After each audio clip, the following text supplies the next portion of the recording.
CM Revanth Delhi పర్యటన ముగిసింది. కేంద్ర మంత్రులతో వరుసగా భేటీ అయ్యారు రేవంత్ రెడ్డి. నడ్డాను కలిసిన ముఖ్యమంత్రి రాష్ట్రానికి డిమాండ్కి తగ్గ ఎరువులు సరఫరా చేయాలని విజ్ఞప్తి చేశారు. ఆ తర్వాత పరిశ్రమల శాఖ మంత్రిని కలిసిన CM Zaheerabad smart city, Warangal విమానాశ్రయ అభివృద్ధికి సహకరించాలని రిక్వెస్ట్ చేశారు. ఢిల్లీలో రెండో రోజు సీఎం రేవంత్ రెడ్డి బిజీగా పర్యటించారు. కేంద్ర మంత్రులతో వరుసగా భేటీ అయ్యారు సీఎం. తొలుత కేంద్ర ఎరువులు, రసాయనాల శాఖ మంత్రి జేపీ నడ్డాతో భేటీ అయిన రేవంత్ రెడ్డి రాష్ట్ర అవసరాలకు కేటాయించిన యూరియాను సకాలంలో సరఫరా చేయాలని విజ్ఞప్తి చేశారు. వానాకాలం సీజన్కు సంబంధించి ఏప్రిల్, జూన్ నెలల మధ్య 5 లక్షల మెట్రిక్ టన్నులకు గాను కేవలం 3,07,000 మెట్రిక్ టన్నులు మాత్రమే సరఫరా చేశారని కేంద్ర మంత్రి దృష్టికి తీసుకువెళ్లారు సీఎం. రాష్ట్రంలో ప్రాజెక్టులకు నీరు రావడం, సాగు పనులు జోరుగా సాగుతున్నందున యూరియా సరఫరాలో ఆటంకాలు తలెత్తకుండా చూడాలని కోరారు.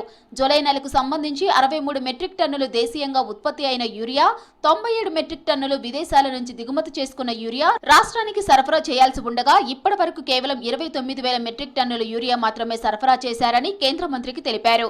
దేశీయంగా ఉత్పత్తి అవుతున్న యూరియా కోటాను తెలంగాణకు పెంచాలని కోరారు సీఎం.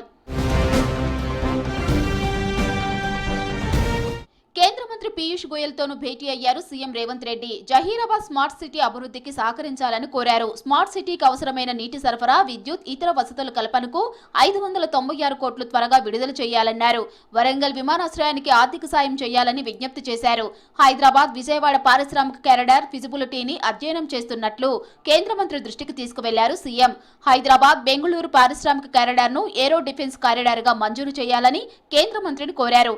పెట్టుబడులకు సిద్ధంగా ఉన్న 100 ప్లగ్ అండ్ ప్లే పారిశ్రామిక పార్కుల అభివృద్ధికి సంబంధించిన ప్రతిపాదనలు సమర్పిస్తామన్నారు సీఎం రేవంత్. మాజీ ప్రధాని చంద్రశేఖర్ వర్ధంతి సందర్భంగా ఢిల్లీలో ఆయన చిత్రపటానికి పూలమాలలు వేసి నివాళులర్పించారు సీఎం. ఈ సందర్భంగా చంద్రశేఖర్ సేవలను గుర్తు చేసుకున్నారు. నెహ్రూ, ఇందిరా ప్రధానులుగా ఉన్నప్పుడు పలు విధాన నిర్ణయాల్లో ప్రభుత్వానికి అండగా నిలిచారని సీఎం గుర్తు చేశారు.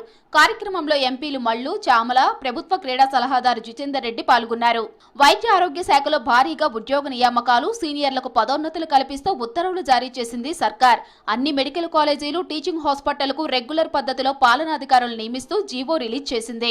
44 మంది సీనియర్ ప్రొఫెసర్లకు అడిషనల్ మెడికల్ ఎడ్యుకేషన్ డైరెక్టర్లుగా ప్రమోషన్లు కల్పించింది. వారందరినీ ప్రభుత్వ మెడికల్ కాలేజీల ప్రిన్సిపల్స్ గా, టీచింగ్ హాస్పిటల్కు సూపరింటెండెంట్లుగా నియమించింది. మరోవైపు ఇప్పటికే 607 అసిస్టెంట్ ప్రొఫెసర్ పోస్టులను నేరుగా భర్తీ చేసేందుకు medical and health services recruitment board ఇప్పటికే నోటిఫికేషన్ విడుదల చేసింది.